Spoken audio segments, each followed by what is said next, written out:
हनुमान जी प्रभु श्री राम के काज करके आयल बनी। पूरा बानर सेवा में हाहाकार मचल बा। सुग्रीव जी पूछा तानी, जामवंत जी पूछा तानी, कहिए सरकार कैसे कैसे अब गए, समुद्र को पार किए, माता सीता का समाचार बोलिए। हनुमान जी कहा तानी का, ए सरकार इस सब प्रभु के आशीर्वाद है, न तो इतना बड़का समुद्र पार करके गई असंभव रहा। अब प्रभु की कृपा से आज हम इस समुद्र के पार करके माता सीता की खबर लेके आइल बानी।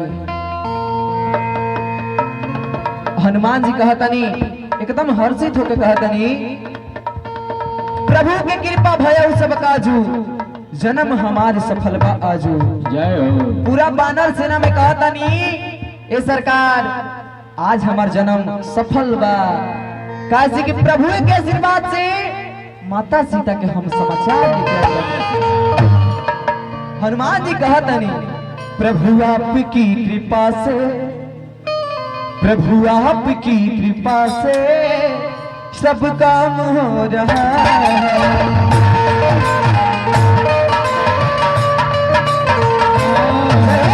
प्रभु आपकी कृपा से सब काम हो रहा है।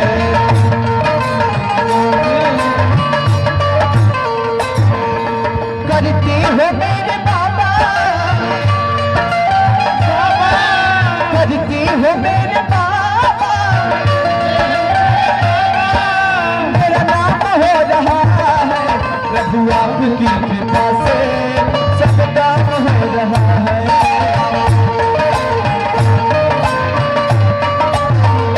प्रभु आपकी कृपा से सब काम हो रहा है।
करता नहीं मैं कुछ भी करता नहीं मैं कुछ भी, सब काम हो रहा है।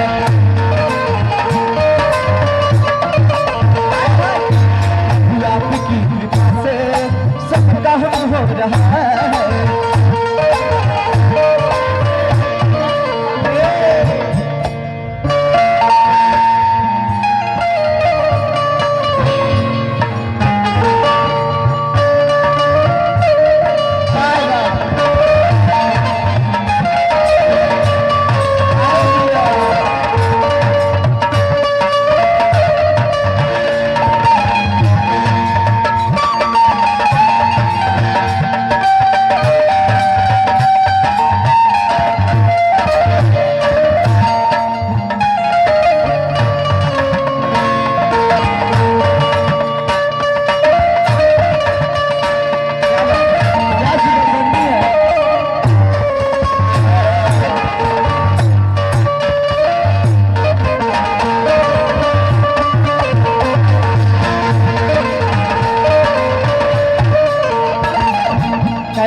हैरान है जवाना मंजिल भी मिल रही है, हैरान है जवाना मंजिल भी मिल रही है।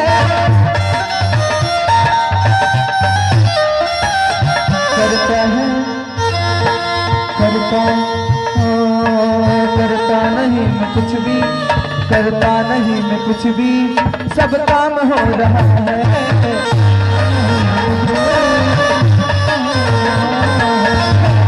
मेरे बाबा मेरा नाम हो रहा है,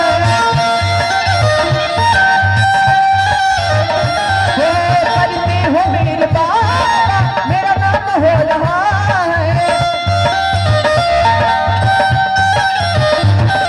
प्रभु आपकी कृपा से सब काम हो रहा है।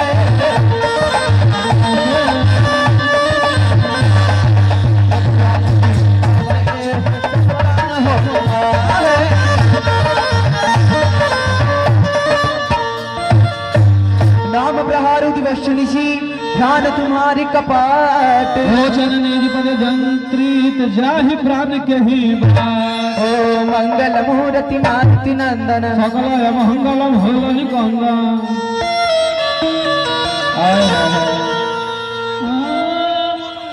हो मंगल मूर्ति मारुति नंदन, सकल मंगलम कंदन। चल तू मोहिचू राम हृदय, रघुपति हृदय सुन नहीं। नाथ चल बारी बारी, वचन कहे जनक कुमारी। अनुज समेत येहू प्रभु चरना,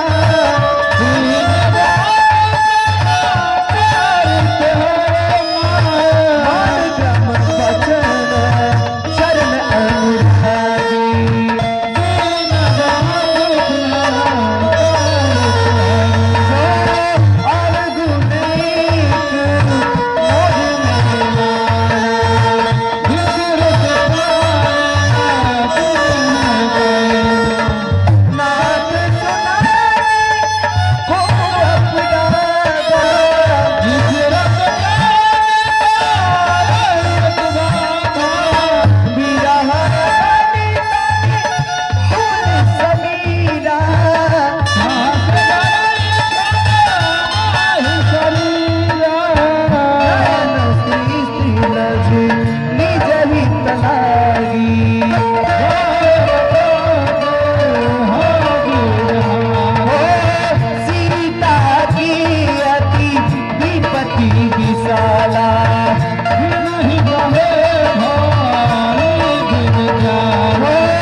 करुणानिधि जाई कल्प सम बीती, वेगी चलो प्रभु आनय भुज फल बल दल जीती। देखिए प्रभु श्री राम माता सीता का समाचार पूछता नहीं, हनुमान जी कहता नहीं सीता के अति विपत्ति विशाला, विनयी कहे भई दीन दयाला। ए सरकार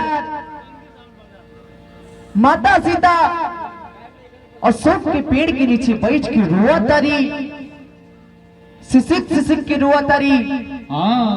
नाम पूछ लो। वाह सीता माता के वियोग में पैसा ही। हनुमान जी सदैव कृपा यहाँ के ऊपर बनले रही, यहाँ के फुचका खूब बचाओ। आज फुचका बेचने में हम सोना बेचे वहाँ का। हाँ बजरंगबली से दुआ रहे। देखी हनुमान जी प्रभु श्री राम से कहा था नहीं, ये सरकार बोली सरकार माता सीता अशोक के पेड़ के नीचे बैठ के रोआ तारी। जय हो। बेर में रावण आवता धमकावता डिड़वावता आ कहता कि तहार राम 1 महीना के भीतर ना आई है तो हम तेरे को सीधे काट डाले। हनुमान जी रोता नहीं, प्रभु श्री राम से कहता नहीं ये सरकार रौरा तो जगत के हसावे नहीं, और ओरा माता सीता के दुख काहे नहीं के बुझल। हनुमान जी रो रो के कहतनी ये सरकार जगत के महतारी रोतारी और ओरा तुमको सुनत नहीं की। हनुमान जी कहतनी प्रभु श्री राम से कि झर झर रोवेली माता सुनी सुनिए विधाता। रोवेली माता जय हो सुनी सुनिए विधाता। हनुमान जी कहा था नहीं हाँ ये सरकार हम कैसे कही कि हम कैसे कही कितना कष्ट माई के दिया था। कि हम कैसे अरे जिया कष्ट माई के दिया। ये सरकार ए प्रभु हम कैसे कही कि लंका नगरी में माता सीता के कितना दुख कष्ट जाता है कि झर झर रोवेली माता सुनी सुनिए विधाता।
झर झर रोवेली माता सुनी सुनिए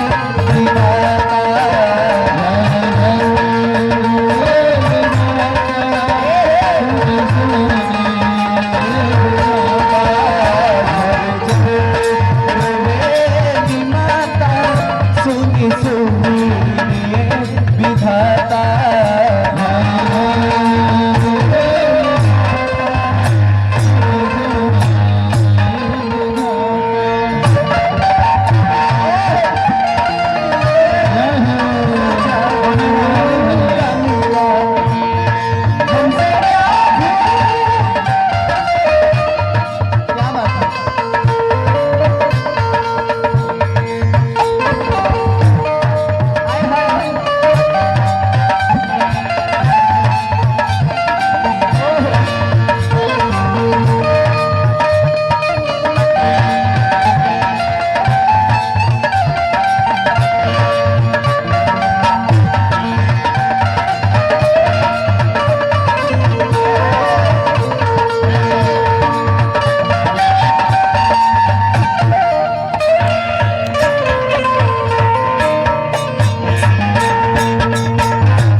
तन परवा साड़ी